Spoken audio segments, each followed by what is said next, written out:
This is LiDAR 101, created by Velodyne to better educate the public about LiDAR technology and how it can advance roadway safety, prevent car crashes, and save lives. The first thing you should know about LiDAR is that the sensors utilize the same eye-safe laser used in everyday life at grocery stores, for light shows, and for home security systems in keeping us safe. This sort of technology has been in use for years. In order to break down how the sensor works, we will highlight a single photon, or particle of light.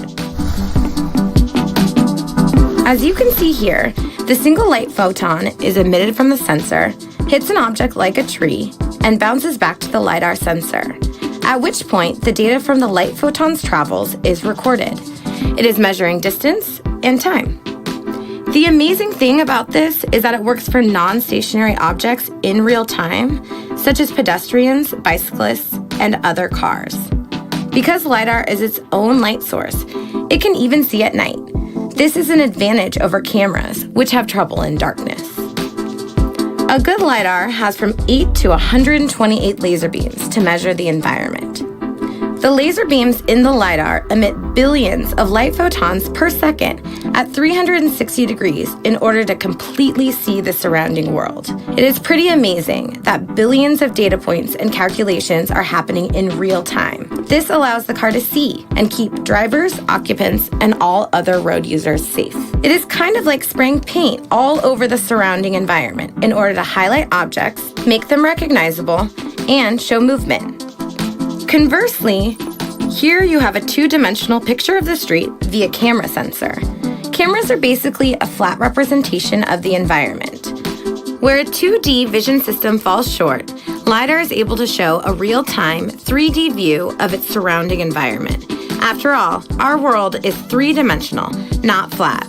Other issues that affect cameras' ability to see include optical illusions and lack of measurement. Also, cameras require more computer power and run hotter than a LiDAR sensor. None of these affect LiDAR. With rotating LiDAR, vehicles have a 360-degree, three-dimensional view of the world in real time that goes far beyond the scope of the camera and even beyond the human eye. Here is another example of how the LiDAR sensor can see in comparison to a suite of sensors, including camera and radar. The car on the left, equipped with a suite of sensors, still has blind spots.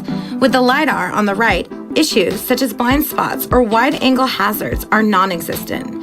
It can see 360 degrees at a range of up to 300 meters. LiDAR is able to accurately identify objects at up to 300 meters distance. Even high-resolution radar cannot render objects accurately, and as you can see, objects look like blobs with radar. We know that LiDAR is essential technology in all levels of automation, particularly in vehicles traveling over 15 miles per hour. It is critical that the vehicle is able to recognize a paper bag blowing across the roadway versus a small child in order to make accurate split-second decisions. For advanced safety and autonomy, we feel that LiDAR is an essential technology. There are safety systems now in cars that address fender benders, and it is the 360-degree LiDAR technology that can significantly prevent casualties.